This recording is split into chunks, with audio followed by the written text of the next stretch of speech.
मित्रांनो, ठिपक्यांची रांगोळी या मालिकेच्या आजच्या भागामध्ये अप्पू गाढ झोपलेली असते. तेवढ्यात तिला अचानक ठकठक असा आवाज येतो.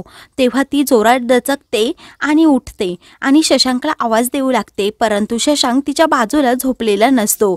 मग ती शशांकला आवाज देत घाबरतच खाली येत असते आणि बाकी सर्वांनाही आवाज देते. तेवढ्यातच तिला भूत दिसतं. तेव्हा ती पुन्हा खूप घाबरते आणि पळत असते. तेवढ्यात शशांक समोरून येतो. तेव्हा ती जोरात त्याला धडकते आणि बोलते, मी अभ्यास केला आहे. ते शशांक तिला बोलतो, काय झालं? मी शशांक आहे. तेव्हा अप्पू त्याला मिठी मारते आणि बोलते, तो परत आला आहे. तेव्हा कुकी आणि बाकी सर्वजण बाहेर येतात आणि लाईट लावतात आणि अप्पूला काय झालं विचारतात. तेव्हा अप्पू सांगते, तो परत आला आहे आणि बोलते, आता तर मी दिवसभर अभ्यास केला तरी असं कसं होऊ शकतं. तेवढ्यात विठूदादा आणि सुहा आई तेथे आवाज ऐकून बाहेर येतात. तेव्हा कुकी सांगतो, तिला आज परत ते भूत दिसलं. तेव्हा अप्पू समोर बोट करते आणि दोघेही तिकडे जाऊन बोलत असतात की हे कोण आहे, पटकन बाहेर ये. तेव्हा ती भूत बाहेर येते. तेव्हा अप्पू खूप घाबरते. तेव्हा ते भूत बाहेर येतं, तर ते भूत म्हणजे अमेय असतो. तेव्हा तो स्वतःचा चेहरा दाखवतो. सर्वजण त्याच्यावर खूप हसत असतात.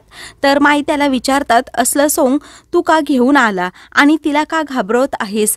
तेव्हा अमेय सांगतो, मला हे शशांकने सांगितलं सर्व करायला. तेव्हा अप्पू शशांकला खूपच मारते.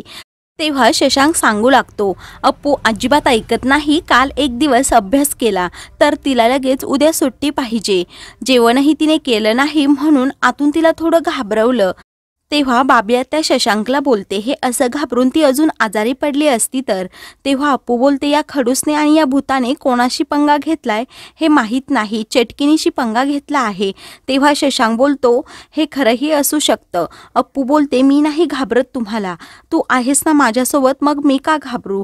भूत सायंटिस्टला मी घाबरत नाही, सायंटिस्ट भूताला घाबरत नाही, तसं मीही कुणाला घाबरत नाही. तेव्हा प्राची बोलते, अभ्यासाचं काय? अप्पू बोलते, मी अभ्यास अजिबात करणार नाही आणि सांगते, बाबी आत्याचं लग्न आहे तोपर्यंत तर अजिबातच अभ्यास करणार नाही. मी नाचणार आणि गाणार, खूप मज्जा पण करणार. शशांक बोलतो, पहा भूत नाही मग अभ्यास नाही. तेव्हा अप्पू बोलते, तू कर ना माझ्या वतीने अभ्यास. असं म्हणून ती माईला बोलते, बायको नवऱ्यासाठी व्रत करते, त्याने नवऱ्याचा मंगल होतो आणि बाप्पा प्रसन्न होतो. मग मला सांग, भूत बायकोला त्रास देत आहे, बायकोने अभ्यास करणं गरजेचं आहे. मग बायकोच्या वतीने थोडा अभ्यास नवऱ्याने केला तर काय प्रॉब्लेम आहे? तेव्हा सर्वजण अप्पूच्या ह्या अल्लडपणावर खूप हसत असतात. तर माई हो बोलते आणि भूत प्रसन्न होईल असंही सांगते. शशांक बोलतो, अभ्यास सोडून हिचं सगळीकडे डोकं चालतं. अप्पू बोलते, मी अभ्यास करणार नाही, मी कोणाला घाबरत पण नाही आणि त्या भूताला तर अजिबात नाही आणि भूत सोडणाऱ्यालाही नाही घाबरत आणि त्याच्यावर काठी उचलते.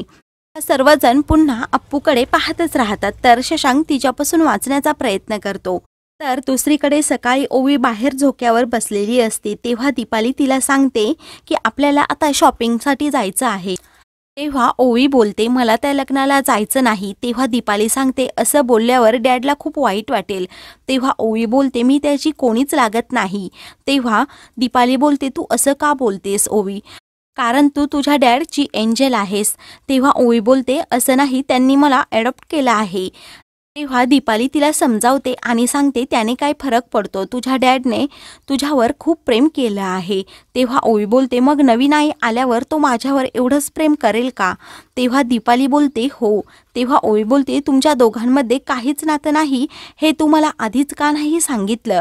तेव्हा दीपाली बोलते, आमचं नातं खूप छान फ्रेंडशिपचं नातं आहे.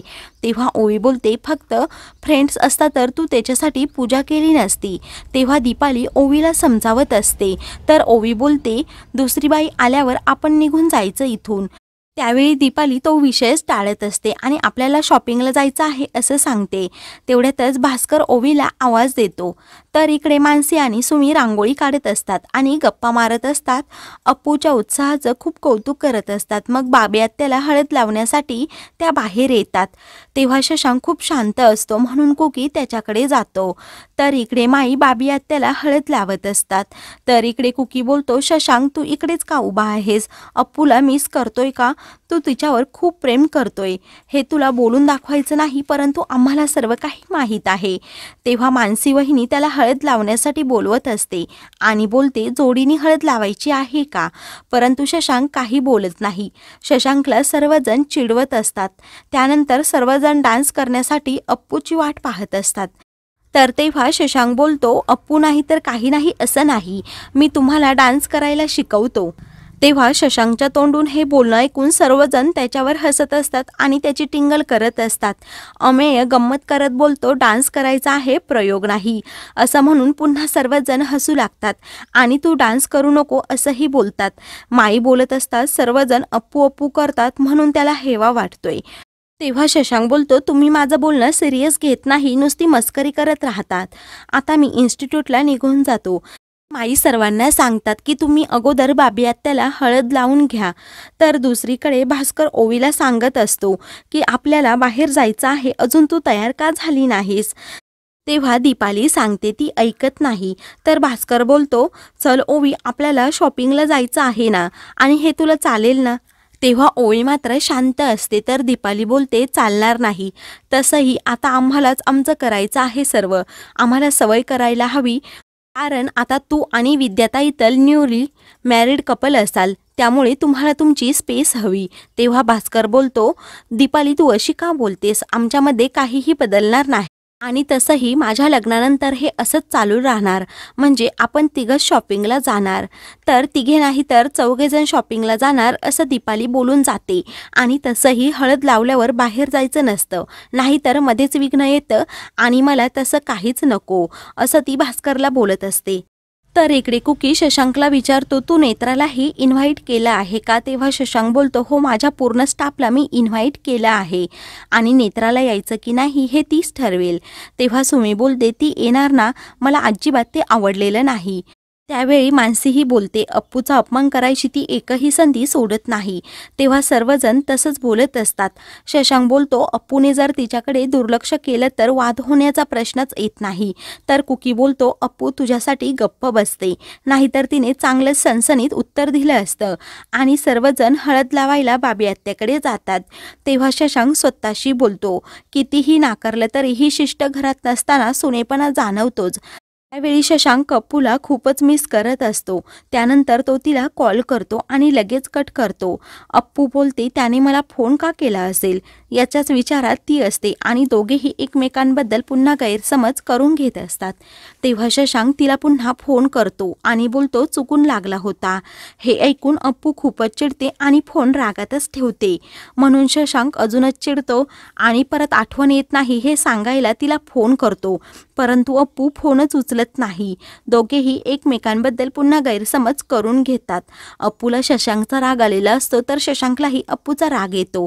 तर मित्रांनो, पुढील भागामध्ये अप्पू शशांकला बोलते, लग्नात सर्वजण मॅचिंग कपडे घालणार आहेत, असं म्हणून ती त्यालाही मॅचिंग कपडे देते आणि आपण दोघांनी मॅचिंग कपडे घालायची असं सांगते.